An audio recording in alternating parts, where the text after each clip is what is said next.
hasrat yang tersalurkan. Seperti biasa, pagi ini aku merokok dan ngopi di bawah pohon mangga. Namun pagi ini aku masih terasa ngantuk karena semalam tidak bisa tidur memikirkan Mbak Tika. Entahlah, ini cinta atau nafsu sesaat. Suara srek-srek tiba-tiba membuyarkan lamunanku. Aku penasaran dengan suara tersebut. Ternyata suara itu berasal dari rumahnya Mbak Tika. Karena rasa penasaran dan rasa rindu ingin melihat Mbak Tika, aku ingin sekali menuju ke rumahnya. Namun aku malu. Aku tidak punya alasan untuk ke rumahnya Mbak Tika. Api gelora di dalam jiwaku meronta-ronta memintaku untuk melihat janda cantik itu. Karena rasa penasaran, aku pun nekat memanjat pohon manggaku yang tinggi dan lebat ini hanya untuk melihat Mbak Tika. Aku pun bergegas memanjat sebelum Mbak Tika masuk ke dalam rumah. Dan akhirnya rasa penasaranku pun terbayarkan. Apakah ini rezeki nomplok? Aku pun tak tahu. Yang pasti pemandangan pagi ini membuat nafsuku semakin bergejolak. Bagaimana tidak bergejolak? Dari atas pohon manggaku ini aku bisa melihat sosok Tika yang aku dambakan sedang menyapu halaman dengan menggunakan baju tidur yang agak transparan. Pandanganku yang luas dari atas sini membuatku bisa melihat Mbak Tika dari ujung rambut hingga ujung kaki. Hasratku semakin memuncak ketika sinar matahari pagi menyinari punggung indahnya Tika yang sedang dalam posisi nungging menyapu dedaunan di halaman rumahnya. Aku pun bisa melihat celana dalam warna pink yang Tika pakai. Rudalku pun berdiri tegak dan berdenyut tanpa henti melihat kemolekan tubuh janda anak satu ini. Semakin lama aku pandang punggung Mbak Tika semakin memuncak birahiku. Aku sudah tidak tahan lagi. Aku pun coli untuk menyalurkan hasrat. Karena rudalku sudah sangat keras. Sambil coli, aku pun terus memandangi tubuh indah Tika. Pandanganku tidak bisa berpaling dari tubuh molek tetanggaku ini. Hasratku semakin menjerit-jerit ketika Mbak Tika membalikkan badannya menghadap ke arahku. Birahiku semakin memuncak di saat belahan tubuh Tika yang sangat bulat dan mulus menampakkan diri. Karena memang Mbak Tika pagi ini tidak membungkus mulutnya, sehingga aku bisa melihatnya dengan jelas. Aku pun sudah tidak tahan lagi dan kusemburkan saja cairan rudalku. Entah mengapa setelah rudalku mengeluarkan cairan, aku merasa menyesal. Entahlah, di satu sisi hasratku sudah tersalurkan, di sisi lain aku merasa menyesal. Mungkin karena aku tidak bisa secara langsung memuaskan hasratku di tubuh indahnya Mbak Tika. Waktu berlalu kini jam sudah menunjukkan pukul 10 pagi. Dan biasanya jam segini Mbak Tika belanja ke warung ibu. Aku pun tidak menyia-nyiakan kesempatan untuk melihat Mbak Tika meskipun hanya bisa melihat dari kejauhan. Dit-radit, terdengar suara memanggilku. Ternyata itu suara dari ibuku. Iya, Bu. Aku pun bergegas menghampiri. Ada apa, Bu? Kamu bawa gas LPG ini ke rumah Mbak Tika? Tadi dia pesen 2 tabung. Oke, Bu. Mana cepetan? Ucup dicinta ulang pun tiba. Ternyata ibuku memintaku mengantarkan tabung gas ke rumah Tika. Ini adalah kesempatan yang aku tunggu-tunggu. Beberapa menit kemudian aku pun sampai di rumahnya Tika. Assalamualaikum. Mbak Tika. Waalaikumsalam.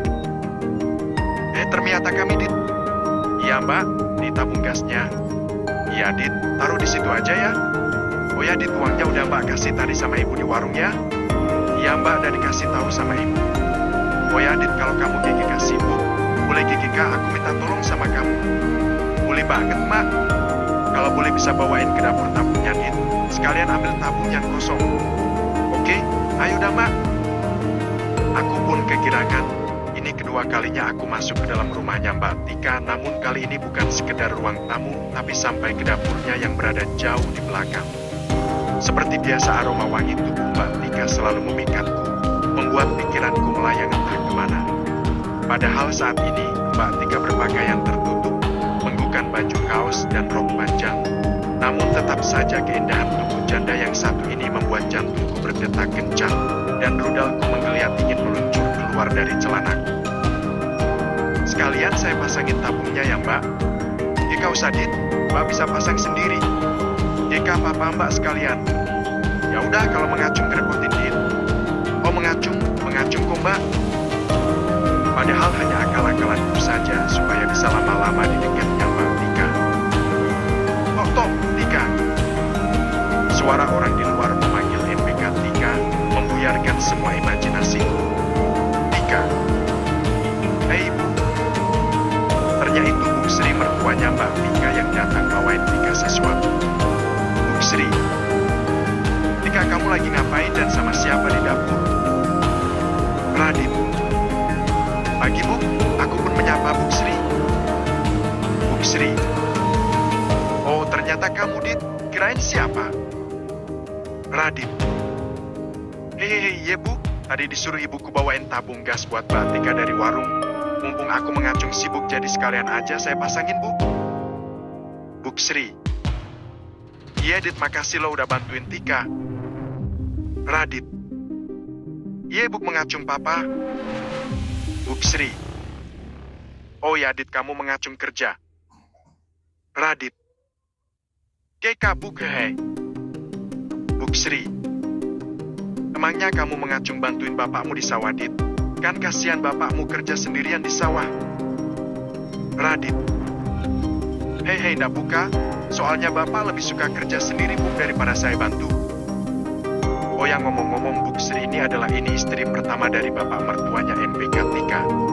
Bapak mertuanya Mbak Tika kawin lagi sama wanita yang lebih muda dari Bu Sri.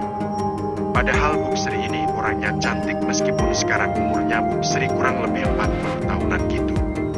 Tapi karena Bu Sri ekonominya menengah ke atas, jadi dia rajin perawatan sehingga dia masih terlihat sangat cantik meskipun sudah tidak muda lagi. Ya, Bu Sri ini bisa dibilang tante-tante arisan lah, yang sering dandan dan masih menggoda gitu. Radit, Buya, Bu Sri dan Mbak Tika, saya pamit dulu ya. Mbak Tika. Iya, Dit, Maksia udah bantu pasang tabung gasnya. Radit. Dia mengacung papa, Mbak. Pamit dulu ya, mari. Aku pun pulang dan meninggalkan rumahnya Mbak Tika. Meskipun tidak sesuai harapan, namun cukup mengobati hasrat jiwa ini untuk bertemu dengan Mbak Tika. Sore hari pun menjelang dan aku duduk termenung di teras rumah. Tiba-tiba ada suara menyapa. Dit, anterin uang bayar buku ke rumahnya Pak Amin. Iya, Pak, sebentar dulu. Pak Amin ini adalah suaminya Bu Sri, alias bapak mertuanya Mbak Tika. Selain Pak Amin tuan tanah di kampung, Pak Amin juga memiliki gudang pupuk satu-satunya di kampung. Aku pun bergegas mengambil motorku dan pergi ke rumah Pak Amin. Sore yang dingin ini, pacu motor kesayanganku untuk pergi membayar pupuk yang sudah dipesan sama bapakku di rumah Pak Amin. Assalamualaikum. Waalaikumsalam. Radit, ketemu lagi. Ada apa ya, Dit? Ini Bu mau anterin uang bayar untuk pesanan bapak saya. Oh, ya. Sini dulu, Dit, masuk. Aku pun masuk ke ruang tunggu gudangnya Pak Amin. Entah apa yang merasukiku sore ini. Tiba-tiba saja hasratku bergejolak melihat Bu Sri menggunakan baju yang mirip daster tapi ini lebih pendek sehingga aku bisa sedikit melihat pahanya Bu Sri yang putih dan mulus.